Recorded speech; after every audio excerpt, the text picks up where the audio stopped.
Hello, good morning बहिणींनो आणि त्यांच्या भावांनो. देव सगळ्यांना सबक देतो, पण सगळ्यात पहिले माझाच नंबर कसा यावा अशी प्रार्थना देवाला कोणी केली असेल बरं. आज 14वा दिवस आहे की मी झोपेतून उठल्या उठल्या ध्यानमग्न होऊन स्वतःवरती लक्ष केंद्रित करून स्वतःच्या अंतर्मनाला विचारून मला काय वाटतं हे तुम्हाला जाणून घेणं खूप गरजेचं आहे. म्हणजे माझ्या मेंदूची क्षमता एकटं राहायला आवडतं आणि जास्त लोक दिसले तर माझा आत्मा, माझं शरीर साथ सोडून देतं.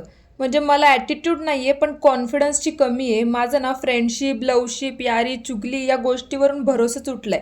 मला ना काही इंटरेस्ट नाहीये कोणालाच काय चाललंय काय नाही. मला ना खरंच काही फरक पडत नाही की माझ्याबद्दल कोण काय बोलतंय, आणि मला जाणून घेण्यात इंटरेस्ट पण नाहीये. समोरून हाय आणि मागून हाय हाय असे इतके लोक पाहिलेत ना, त्यामुळे मी ना तोंडावरती खरं बोलते. राहायचं तर राहा, नाहीतर निघा. नकोय मला कोलॅबरेशन वाले नाती, हसणं, रडणं, हागणं सगळं तर मी एकटंच करते ना. त्यामुळे मला कोणाच्या कंपनीची काय गरज? काय करू मी त्या कंपनीचं लोणचं घालू? मला नाहीये ड्रेसिंग सेन्स वगैरे, नाही करत मी मेकअप. मला ना काही कळत नाहीये, म्हणजे हे आयुष्य समजतच नाहीये की समजायच्या लायकीच नाहीये. और आज का ज्ञान इधर ही खतम होत आहे.